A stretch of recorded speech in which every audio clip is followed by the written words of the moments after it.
നമസ്കാരം. Raf talk ഫുട്ബോളിലേക്ക് അവർക്കും സ്വാഗതം. Messi or Cristiano? ഈ ചോദ്യം നമ്മുടെ നാട്ടിലൊക്കെ പല ആളുകളും ഇങ്ങനെ മൈക്കുമായിട്ട് വന്ന് ആരാധകരോട് ചോദിക്കുന്നത് നമ്മൾ കണ്ടിട്ടുണ്ട്. അതുപോലെ തന്നെ അന്താരാഷ്ട്ര തലത്തിൽ നമ്മൾ കണ്ടിട്ടുണ്ട്. താരങ്ങളോട് തന്നെ ഇത് ചോദിക്കുന്നത് കണ്ടിട്ടുണ്ട്. ഇപ്പോൾ അത്തരത്തിൽ താരത്തോട് ചോദിക്കുന്നു, അലക്സിസ് മാക്കലിസ്റ്ററോട് ചോദിക്കുന്നു, മെസ്സി ഓർ ക്രിസ്ത്യാനോ? ആ ചോദ്യത്തിന് അദ്ദേഹം സ്വാഭാവികമായിട്ടും എന്തുത്തരം പറയുമെന്ന് നമുക്കറിയാം. എന്നാൽ അതിൻ്റെ കൂടെ അദ്ദേഹം പറഞ്ഞ ഒരു കാര്യം കൂടിയുണ്ട്.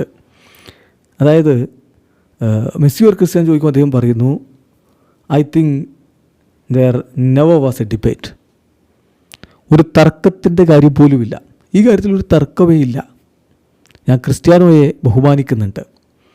പക്ഷേ അദ്ദേഹം സെക്കൻഡ് ബെസ്റ്റ് പ്ലെയറാണ്.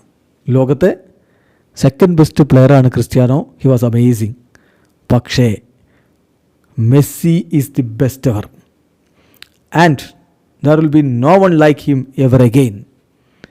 മെസ്സിയാണ് ഇന്ന് വരെയുള്ള ചരിത്രത്തിലെ ഏറ്റവും മികച്ച താരം, ബെസ്റ്റ് എവർ. അതുപോലെ തന്നെ ഇനി ഒരാൾ മെസ്സിയെ പോലെ ഉണ്ടാവില്ല എന്നുകൂടി അലക്സിസ് മാക്കലിസ്റ്റർ പറയുന്നു. സോ ലിവർപൂളിൻ്റെ അർജൻറ്റീൻ സൂപ്പർ താരത്തിൻ്റെ മറുപടി വളരെ കൃത്യമാണ്. ഒരു തർക്കമേ ഇല്ല ആരാണ് ബെസ്റ്റ് എന്ന കാര്യത്തിൽ. മെസ്സി ഒരു ക്രിസ്ത്യാനോ എന്ന കാര്യത്തിൽ ഒരു തർക്കമേ ഇല്ല. കാരണം സെക്കൻഡ് ബെസ്റ്റ് പ്ലെയറാണ് ക്രിസ്ത്യാനോ. ക്രിസ്ത്യാനോയെ ഞാൻ ബഹുമാനിക്കുന്നുണ്ട്. സെക്കൻഡ് ബെസ്റ്റാണ്. കാരണം മെസ്സിയെപ്പോലൊരു കളിക്കാരൻ ഇപ്പോഴില്ലെന്നല്ല, ഇനി ഉണ്ടാവാനും പോകുന്നില്ല എന്നാണ് മാക്കലിസ്റ്ററുടെ അഭിപ്രായം. നിങ്ങളുടെ അഭിപ്രായം കമൻറ്റ് ബോക്സ് രേഖപ്പെടുത്തുക. വീഡിയോ സാധിക്കുന്ന ഫുട്ബോൾ ലോകത്തെ കൂടുതൽ വിശേഷങ്ങളുമായി റാഫ് ടോക്സ് വീണ്ടും എത്താം.